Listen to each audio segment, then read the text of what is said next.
получается, у меня сейчас достаточно много работы, потому что придумываем новые фейерверки. И нужно сделать очень-очень много фейерверков для фестиваля. Но я думаю, я справлюсь, успею.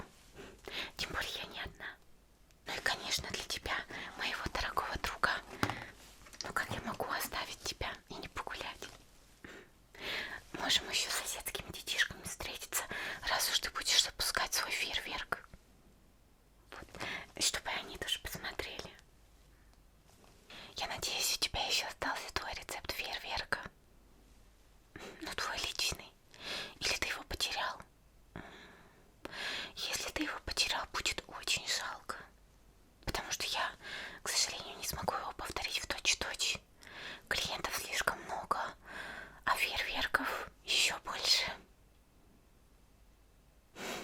Отлично. Давай его сюда.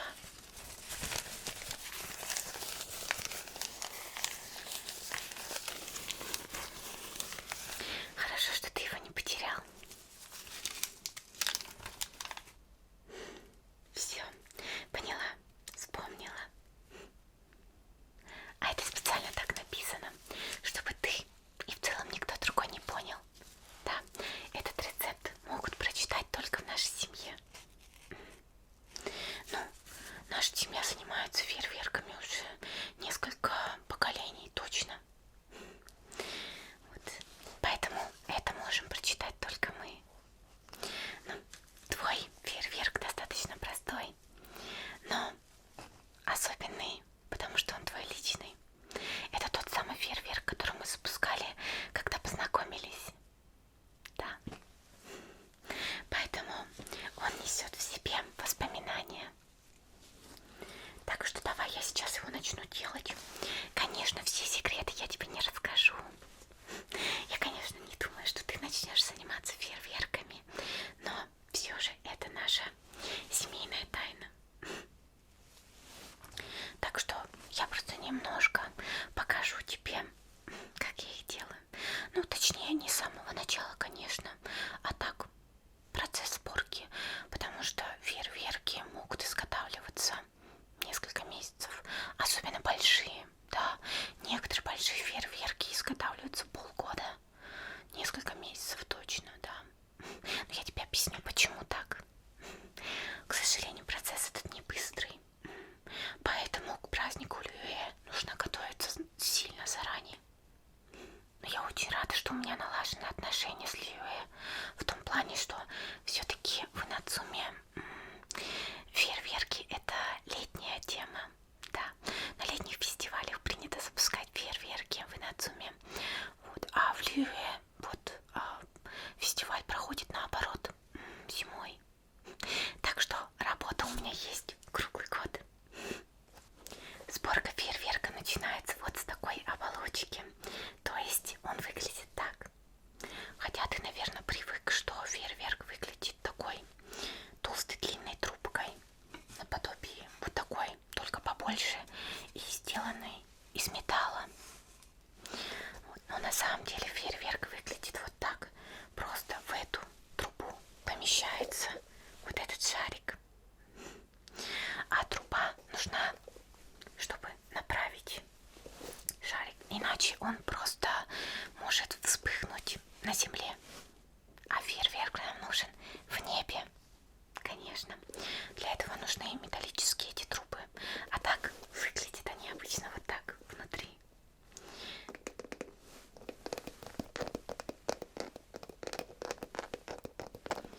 Конечно, мы все делаем вручную. Ты ведь, наверное, уже знаешь, что Инадзума это страна риса. И половина, если не большинство наших ингредиентов для фейерверка сделано из отходов от риса. Получается, вот эти сферы, которые сделаны в технике папье-маше, сделаны из бумаги ваши, то есть рисовой бумаги. Да. А все это склеено с помощью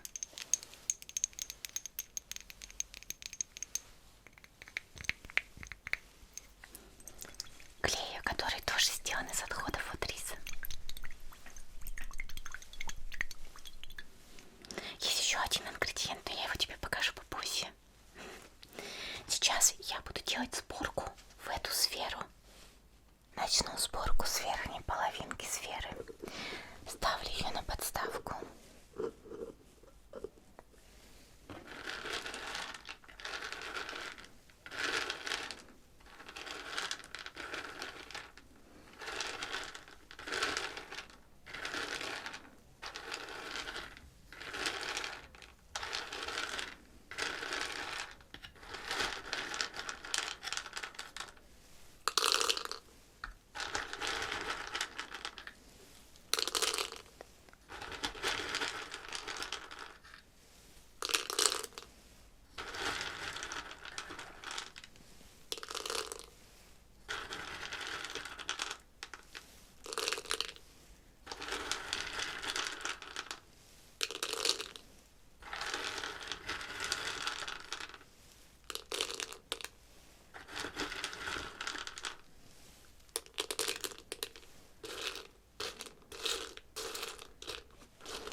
Эти черные шарики называются звезды.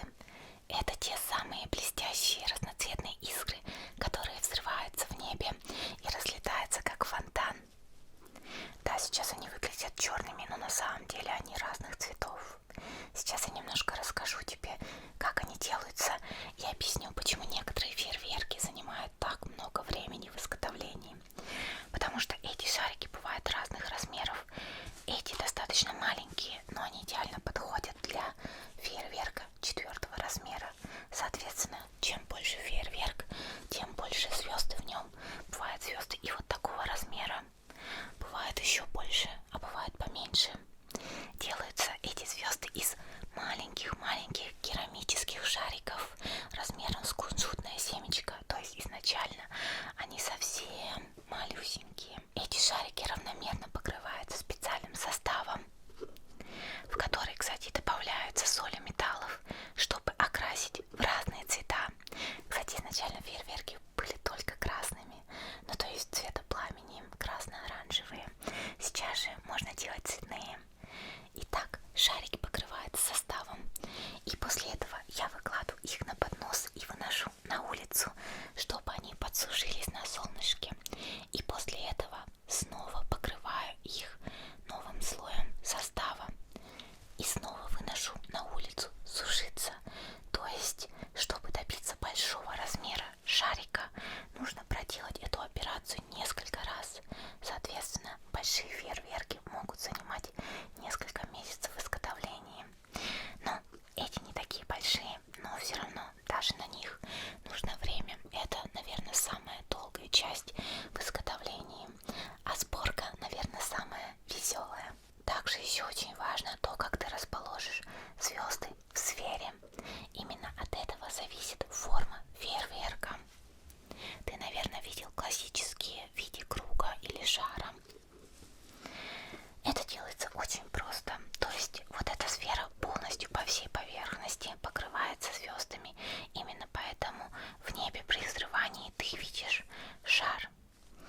Также делаются и двойные. То есть укладывается первый слой, например, красных звезд, и следующий слой синих звезд, и они взрываются по очереди. Ты, наверное, тоже видел такие фейерверки. Но, чтобы тебе было понятнее, я думаю, стоит привести в пример фигурный фейерверк. Видел такие? Например, фейерверк Медуза. Я очень много делала фейерверков в виде медуз для острова Ватацуми. На самом деле это не так сложно. Верхнюю часть фейерверка полностью, как и в классическом варианте, наполняется, а нижняя часть фейерверка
самого фейерверка. И, кстати, насчет размеров, как я уже сказала, это 4-й размер. Он примерно 11 сантиметров в диаметре, сам фейерверк. И подлетает он примерно на 150 метров. Вот, а ширина самого фейерверка 110 метров. Да.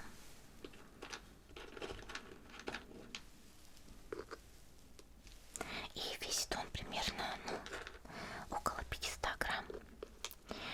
И нет, не то чтобы мне было жалко для тебя фейерверк большего размера. Просто, к сожалению, по правилам, фейерверки больше 5-го размера нельзя запускать в районах жилых улиц и вообще города. И желательно на них иметь разрешение. Но я ведь хочу с тобой его запустить. И еще чтобы детишки посмотрели. А далеко отходить от населенного пункта я не хочу.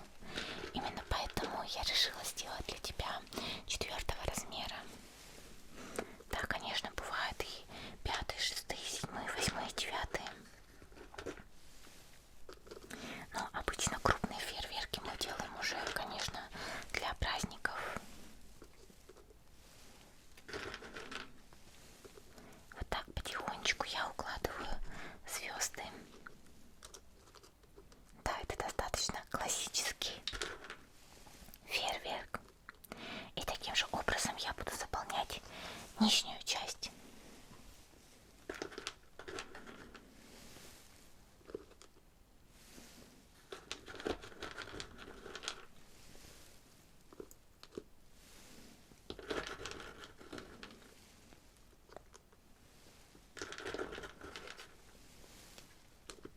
Итак, я расположила звезды.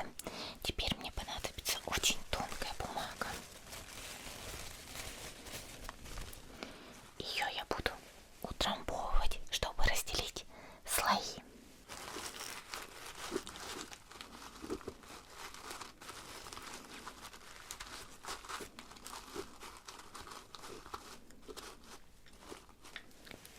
Следующий ингредиент.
буду смазывать вот эти полоски бумаги, чтобы соединить сферы.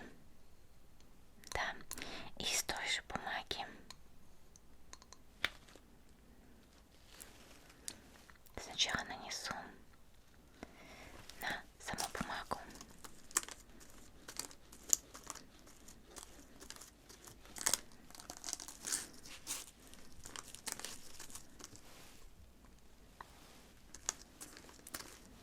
Сначала я просто соединю половинки.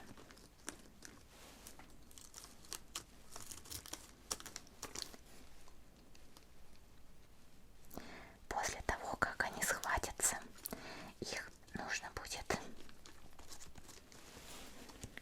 также обмотать подобными лентами. Я заготовлю сразу несколько таких бумажных полосок, потому что после того, как половинки будут крепко соединены, их нужно будет еще дополнительно обмотать, чтобы создать очень прочную оболочку, да, чтобы шар правильно взорвался именно в небе. Поэтому то, как я буду оборачивать его этими лентами, тоже очень важно. А именно это нужно делать с таким натяжением, то есть должны создавать давление. Это убережет шар от самого взрыва, потому что, как я говорила в начале, здесь прикрепляется вот такой мешочек с порохом, который взрывается, и за счет его взрыва фейерверк летит вверх в небо. И таким образом мы укрепим дополнительно сферу, чтобы она не разорвалась раньше нужного. А давление поможет правильно это сделать. Поэтому такие полоски я заранее подготовлю.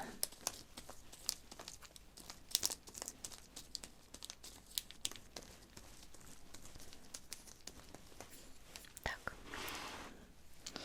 немножко отложу вот это.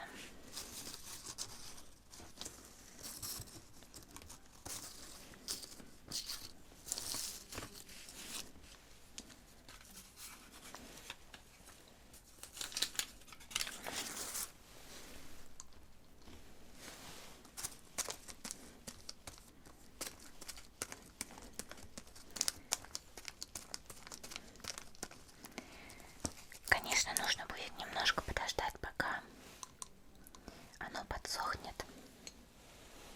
Но я предлагаю тогда тебе, сейчас я все это заклею, и мы пойдем прогуляться, позовем соседских детишек. И, как я уже говорила, когда стемнеет, мы вернемся сюда, и я думаю, фейерверк будет готов. По крайней мере, я на это надеюсь, потому что я хочу посмотреть на него вместе с тобой. Так, еще нужно нанести клей на саму сферу, конечно.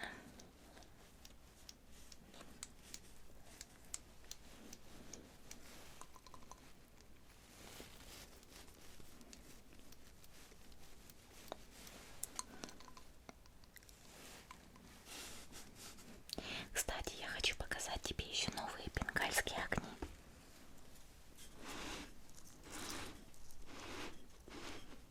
Да, я придумала новые, ну, точнее, сами бенгальские огни.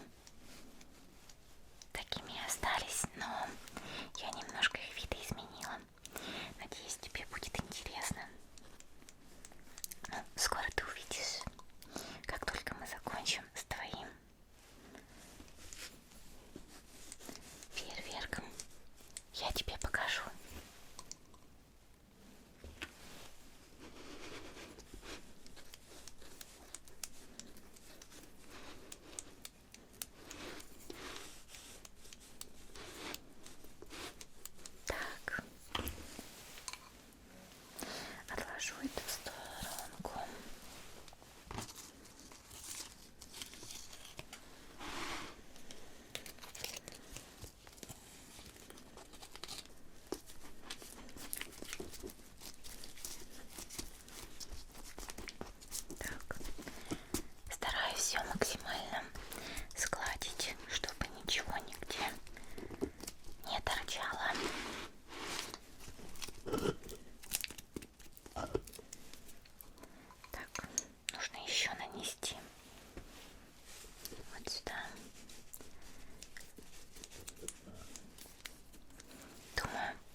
заказ. Это еще придумать целую программу. Конечно, нужно решить, в какой последовательности, какой фейерверк запускать, какого цвета, каких форм и какая должна быть под это музыка.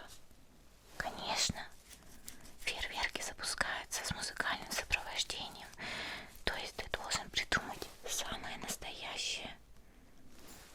самую настоящую постановку. Да, поэтому это очень творческая работа. Придумывать новые фейерверки и еще придумывать программу. Конечно. Ну, Лиуэ, конечно, сами для себя придумали программу. Я просто выполняю заказ на фейерверки. Но когда приходят летние фестивали в Инадзуму, я всегда очень долго думаю над программой. Конечно, ведь летние воспоминания — это то, что навсегда остается в памяти. А уж под такие красивые фейерверки так точно.